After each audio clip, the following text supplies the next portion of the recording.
A bipartisan measure passed in the Senate today by a vote of 55 to 45. It limits President Trump's authority to launch military operations against Iran. It now heads to the House, where it is expected to pass before landing on the president's desk. Catholic News Agency's Matt Hadro reports now from Capitol Hill.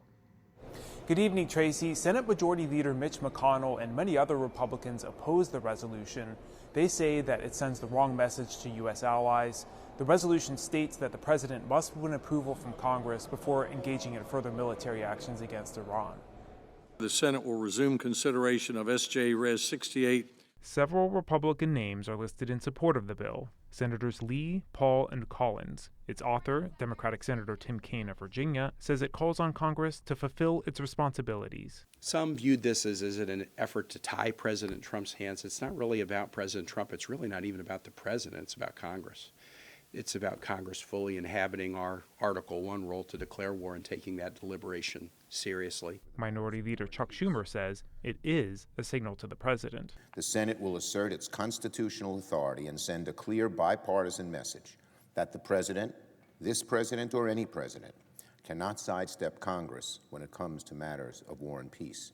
Many of his fellow Democrats say Republicans only oppose the bill because they're afraid of retribution from the White House. They're afraid of Fox, they're afraid of talk radio, they're afraid of Twitter, they're afraid of the president coming into their state and giving them a bad nickname. Fearful or not, Republican Lindsey Graham says the bill is a mistake.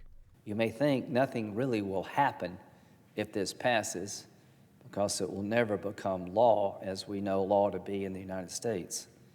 You're right about that, but you're wrong about the signal it sends. It will send a signal that will be picked up by the most dangerous people on the planet, is that we really don't mean it when we say, when it comes to Iran getting a nuclear weapon, it will never happen. President Trump is expected to veto the bill when it arrives on his desk, and a two-thirds majority in both the House and the Senate would be necessary to override the veto.